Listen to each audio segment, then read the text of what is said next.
Nais daw bumalik sa college ni Suzuki sa Datsugu, ang Japinoy hunk na bagong cast-off ng Survivor Philippines Palau.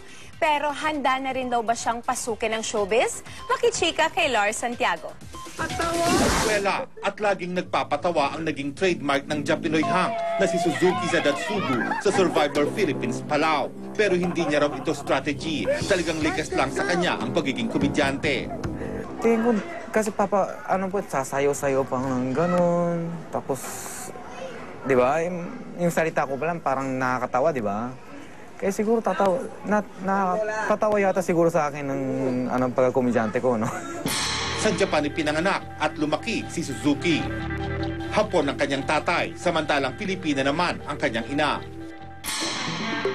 Mahal at magastos daw magpaaral sa Japan, kaya naisip ng mga magulang ni Suzuki na sa Pilipinas na lang siya mag-aral. Ang kanyang lola Emma ang tumayong magulang ni Suzuki. Sobra stricto ang papa niyan. Kaya tumino yan. Kaya sumubrang bait. Hilig ni Suzuki ang mangolekta ng mga Japanese comics na comedy. Dito ro niya nakukuha ang kanyang mga patawa. Ngayon, balak niyang bumalik sa kolehiyo at tapusin ang kursong criminology. At gusto rin daw niyang pasukin ang mundo ng showbiz kung mabibigyan ng pagkakataon. Pag nasa showbiz na ako, unang-unang titirahin ko sa Itbulaga at saka Bubble Gang, comedy. Kung sana madaming suporta sa akin. Maraming salamat po sa inyo lahat.